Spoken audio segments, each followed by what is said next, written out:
Back in 2021, I received a conditional pardon, and one of the conditions of that pardon was that I be under supervision for 3 years. So what that meant is within a few weeks of going out, I had to go see my probation officer.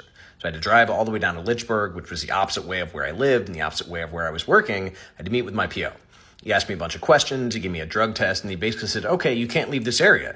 I said, I don't even live in this area. Like, this doesn't make any sense. He said, oh, don't worry about it. We don't actually enforce it, which did not make me feel more comfortable. I actually finally got him to line item edit and scratch that out because I said, there's no way you're telling me that I can't leave this area and that I will go back to prison if I leave this area, but not to worry about it.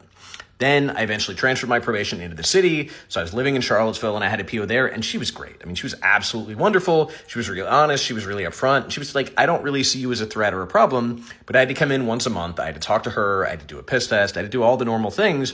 And after about a year, they put me on Shadow Track. And Shadow Track was a thing where I just pulled up an app on my phone. I had to verify that I was who I am by using my voice or by using a photo, basically saying, yes, I'm actually me. And then I had to answer a series of questions, and that was it. I had to talk about whether I had access to healthcare, whether I had a place to live, whether I had a job, whether I had all these normal things. Because what they found is when people have a place to live, when they have a job, when they have access to healthcare, they generally don't do anything to go back to prison. So the more they can track that data, the more they can make sure they provide those services, and the more they can find people be successful.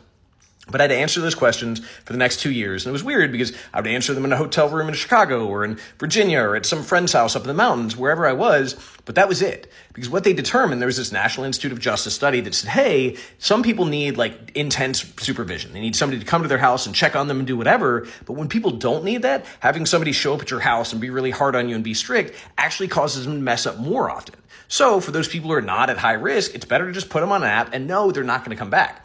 Ask those questions, collect that data, figure out what they need, if they do need some kind of support, but otherwise just leave them alone because, again, staying on their back actually makes it more likely that they reoffend.